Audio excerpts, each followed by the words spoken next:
학벌과 학력, 전공으로 줄을 세워서 연봉을 대놓고 차등하는 회사도 존재하는 게 사실이니까요.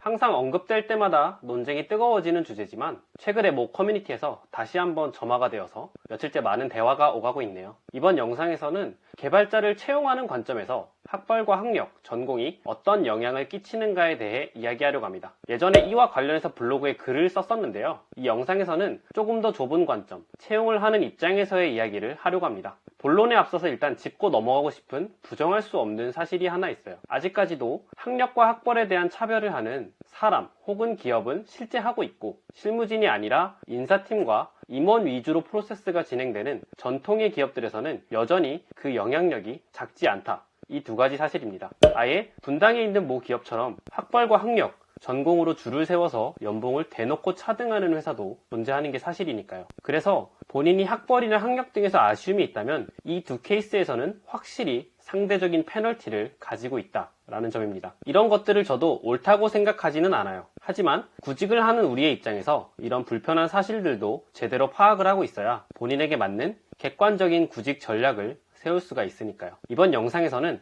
앞서 언급한 두 케이스를 제외하고 실무진 위주로 채용이 진행되는 IT 기업들에서의 이야기를 해보겠습니다. 사실 저도 IT 기업들을 다니면서 개발자 채용에 자주 관여하기도 하고 사이드로 개발에 대한 교육과 진로 상담 등을 하면서 느끼는 게 있어요. 흔히들 요즘 현업의 개발자들이 자주 하는 말이 있죠. 뽑을 개발자가 없다. 농담 같죠? 정말입니다. 제가 다녔던 회사들만 해도 외부 사람 추천 좀 해오라고 입사 포상금을 3에서 500만원씩 걸고 그랬어요. 갑자기 왜 이런 이야기를 하냐면 개발 잘하는 사람 기껏 뽑아놓고 학벌 낮다고 전공자 아니라고 탈락시킬 만큼의 인력에 대한 여유가 없다는 말이에요. 개발자를 열심히 뽑아대는 IT 기업의 입장에서 그런 배부른 고민을 할 여유가 없다는 말입니다. 진짜로요. 괜히 기업들이 전형에서 코딩 테스트를 전방 배치하고 서류는 뒤로 빼거나 아예 블라인드로 진행을 할까요? 그럼 주제를 돌려서 학벌과 학력, 전공이 지원자를 볼 때 전혀 영향을 주지 않는 걸까요? 솔직히 그건 아니에요. 이런 이야기가 나올 때마다 저는 항상 불확실성에 대한 이야기를 하는데요. 사람의 능력이라는 게 정량적으로 측정할 수 있는 기준이 있는 것도 아니고 기업이 지원자에게 원하는 바를 수치적으로 표현할 수도 없죠. 결국에 정해진 방식이나 면접관의 채용 철학에 따라 추상적인 역량을 가늠할 수밖에 없죠. 지원자가 서류나 면접에서 자신의 역량을 어떻게 피하라고, 면접관이 이를 어떻게 받아들여서 어떤 질문 등을 통해 어떻게 검증했냐에 따라 실력에 대한 불확실성이 줄어가는 건데요. 문제는 채용 과정은 시간이라는 물리적인 한계가 존재하고, 특히나 실무진이 많이 참여하게 되는 개발자 채용에서 무한정으로 면접을 진행하기는 어렵겠죠. 어느 정도는 눈에 보이는 그 사람들의 성취들을 평가에 이용할 수밖에 없게 되는데, 가장 확실한 건 그 사람의 커리어겠죠. 어떤 회사에서 어떤 프로젝트를 했는지 말이에요. 실제로 수준 높은 IT 회사들에서 기술적으로 뛰어난 프로젝트를 해오는 등의 커리어가 잘 갖추어진 경력직 분들은 앞에서 언급했던 나쁜 케이스들을 제외하면 학력으로 인해 구직 시장에서의 차별을 받을 일이 크게 없을 거예요. 그렇지 않은 경우가 문제겠죠. 커리어가 없는 신입이거나 서류나 면접을 통해 자신이 기술적으로 내세울 것들이 부족한 경우입니다. 당연히 가장 중요한 커리어가 누락되거나 임팩트가 크지 않다면 애매한 경우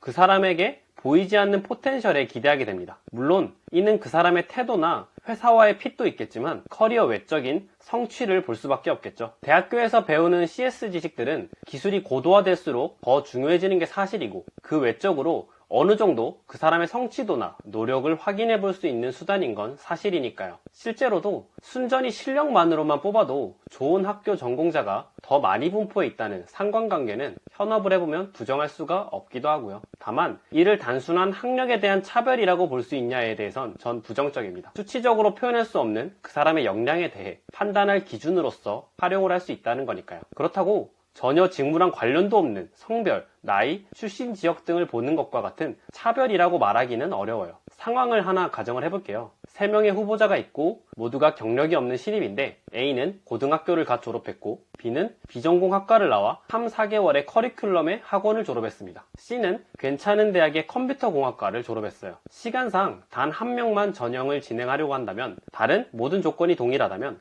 당신은 누구를 합격시킬 것 같나요? 사실 커리어를 보는 것과 학력과 전공을 보는 건 비슷한 점이 있어요. 그래도 이 회사에서 이 프로젝트를 했는데 이 정도 실력은 가지고 있겠지. 그 회사에 들어가려면 어느 정도 개발을 잘 해야 될 텐데. 그래도 이 학교에서 이 전공을 했는데 이 정도의 잠재력과 지식은 가지고 있겠지. 그 학교에 들어가고 졸업을 하려면 어느 정도 머리 좋고 노력을 해야 될 텐데. 이 정도의 느낌인 거예요. 오히려 몇 개월을 학원을 다닌 사람과 4년을 전공한 사람의 취업 결과를 놓고 그것을 근거로 차별을 논하는 글을 볼 때 보면 전 전혀 공감이 가지 않아요. 그 사람의 커리어와 지적인 성취는 떼놓고 생각해야 할 신분이 아니잖아요. 말 그대로 그 사람의 성취 과정이니까요. 저도 개발 자체만 놓고 보면 그 사람의 재능에 영향을 크게 받는다라고 생각을 하지만 같은 실력이라면 누가 그걸 더 잘 보여주고 신뢰를 주냐에 영향을 받을 수밖에 없으니까요. 특히나 신입이면 전공 지식과 구직에 대한 정보의 영향도 크고 말이죠. 이 영상에서 이야기하고 싶은 건 두 가지예요. 첫 번째, 개발이 지식 노동이면서 전공 지식이 적극 활용되는 분야인 이상 이런 요소들이 아예 영향을 주지 않을 수는 없다. 두 번째는 다만 기술적으로 역량에 대한 커리어적인 증명이 타 분야에 비해서 훨씬 용이하기 때문에 절대적인 차별의 요소로서 작용하지는 않는다. 종합해서 이야기해보자면 만약에 내가 새로이 개발에 진입한 사람이거나 따로 내세울 만한 것이 약하다고 느껴진다면 당장에 어느 정도 구직 시장에서 불리할 수도 있어요. 그건 사실이니까요. 다만 최근에는 많은 IT 기업들이 특정 포지션에 대해 전문화된 사람을 수시 채용으로 채용을 하거나 블라인드 채용